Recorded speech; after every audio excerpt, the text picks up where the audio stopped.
Prime Minister Modi has raked up this Katchatheevu issue, and Yeah. the BJP is also talking about it all Yeah. of a sudden. And they have accused the Congress and former Chief Minister Mr. Karunanidhi for ceding Katchatheevu to Sri Lanka. So how do you see them bringing up this issue just before the elections? So, you have seen BJP rule India for the last 10 years, right? So, they were the ones holding the power of the central government, ceding or accepting lands from foreign countries, right? So, state government has no role absolutely at all with respect to Katchatheevu or any other issue, right?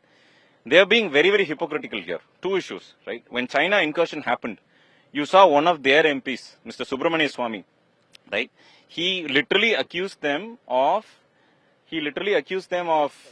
basically taking almost 2 lakh kilometers of Indian territory, right? And second of all, yesterday, if you actually see West Bengal, Bangladesh had taken almost 3 enclaves out of India, naturally because the river being on our side and not being accessible. So in fact, they are in the position to answer rather than Congress.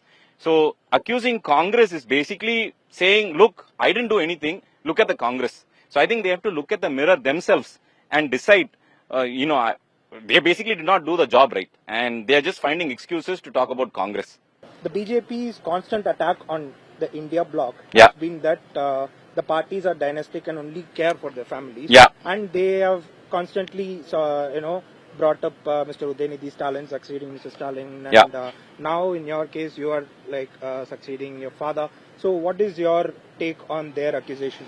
See, people can accuse you of anything, right? You wear a blue shirt, they can tell you you're ugly. You wear a white shirt, they can tell you all you're white, right? All that matters is people's verdict, right? If people believe in the so-called accusations, they'll throw you out, right?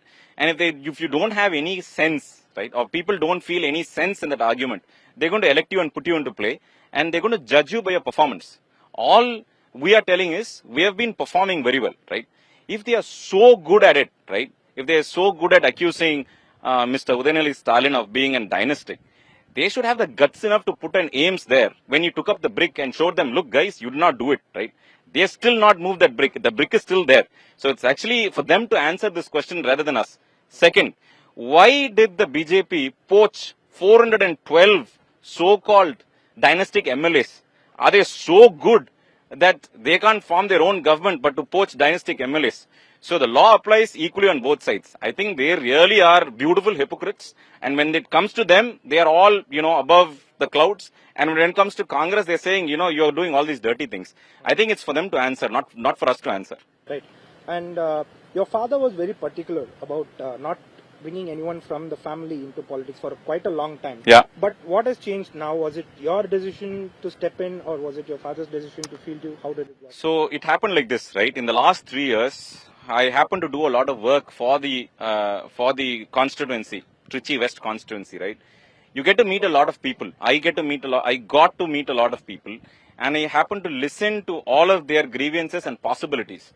Now there comes a situation where there is a very good possibility that you will be able to solve those requirements much better than anybody else, right?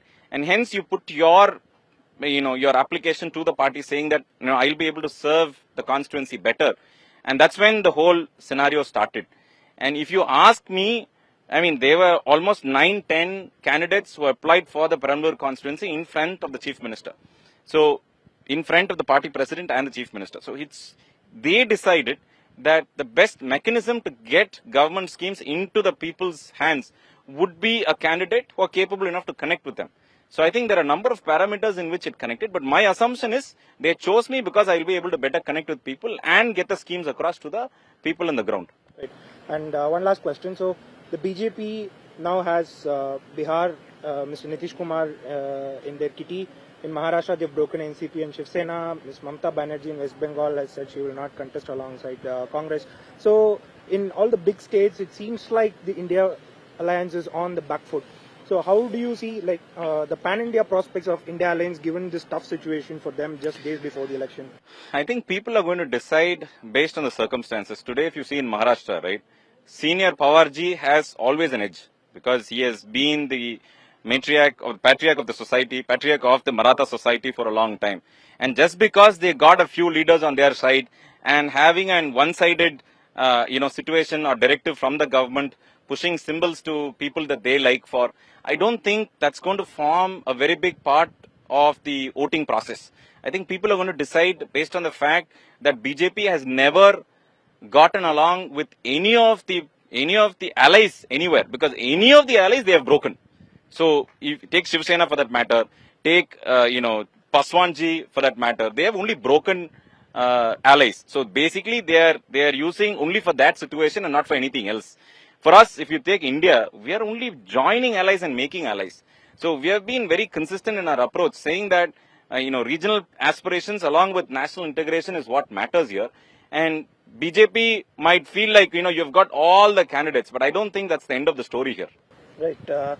And the India bloc yesterday took out a massive rally and placed certain demands in front of the Election Commission with connection to Mr. Kejriwal's arrest and all that. So what is your take on their demands? I think it's only fair that the India bloc got this opinion across to the people, because today I think the best thing is to get to the people across directly, because all the channels of communications are being controlled by the government, today's government. I think the rally was a great success and people are very aware of what's happening. And, I don't think the government of the day really understood what it takes to even accept the demands as such. But do you think the people will side with the India bloc, or do you think they see the government's actions as some, legit? Tell me one thing, right? You've seen all these accounts going across social media. You've been a reporter on all this. Is there any one person is saying, awesome, I support the government, you need to go screw all these people? I don't think that's the situation here, right? Nobody likes being, told what to do. As long as it's by the law and you're telling what to do, it's fair, right? But whatever the government of the day is doing is absolutely against the principle of natural justice. So I don't think anybody in the country would say, awesome, great job. I don't think that's the point here. I think people of the day, people of the country know that this is being an autocratic government and this is getting more autocratic by the day, and people are losing their rights just because they need to satisfy one or two people.